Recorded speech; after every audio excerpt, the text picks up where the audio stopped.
ભરૂચના ભીડભંજન હનુમાન મંદિરે વર્ષોથી માગસર માસમાં દર ગુરુવારે ભરાતા પરંપરાગત કોઠા પાપડીના મેળાએ શ્રદ્ધાળુમાં અનેરું આકર્ષણ જમાવ્યું છે। ભરૂચના મહાત્મા ગાંધી રોડ ઉપર આવેલ ભીડભંજન વિસ્તારમાં કોમી એકતાના મેળાનું મહત્વ રહેલું છે અને માગસર માસના દર ગુરુવારે સૈયદ પીર સુલતાન બાવાની દરગાહ અને તેની સામે જ આવેલા ભીડભંજન હનુમાન મંદિર બંને ધાર્મિક સ્થળો પર કોમી એકતા સ્વરૂપે મેળો યોજાય છે અને મેળાનો પ્રારંભ થયો છે। સૈયદ પીર સુલતાન બાવાની દરગાહ પણ વર્ષો પુરાણી છે અને મેળામાં આવતા તમામ કોમના લોકો આ દરગાહ ખાતે ઢેબરા સહિત સામગ્રી ધરાવી મેળામાં કોઠા પાપડીની મજા માણતા હોય છે।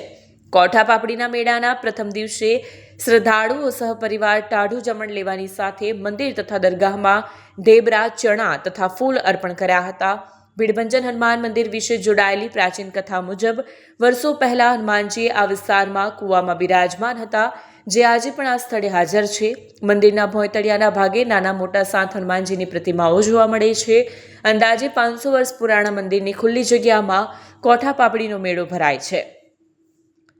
મેળામાં માત્ર કોઠા પાપડી અને ફૂલની લારીઓ ઊભી રહે છે। કોઠા પાપડીના મેળામાં કોઠા લડાવવાનું ચલણ હોય। અહીં આવતા બાળકો, યુવકો, યુવતીઓ સહિત એકબીજા સાથે કોઠા લડાવે છે।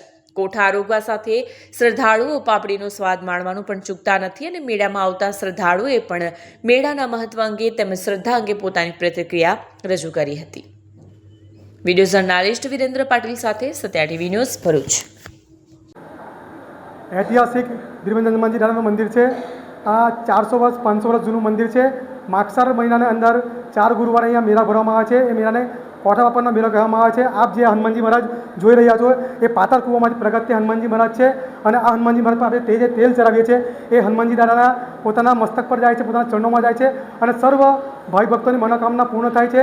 અને અહીંયા જે ભક્તો જે આવે છે ગુરુવારે એ લોકો પ્રસાદના રૂપે પાપડ લાવે છે, કોઠો લાવે છે અને ચોખ્ખા ઘીના ઢેબરા લાવે છે અને સર્વ ભક્તોની મનોકામના પૂર્ણ થાય છે।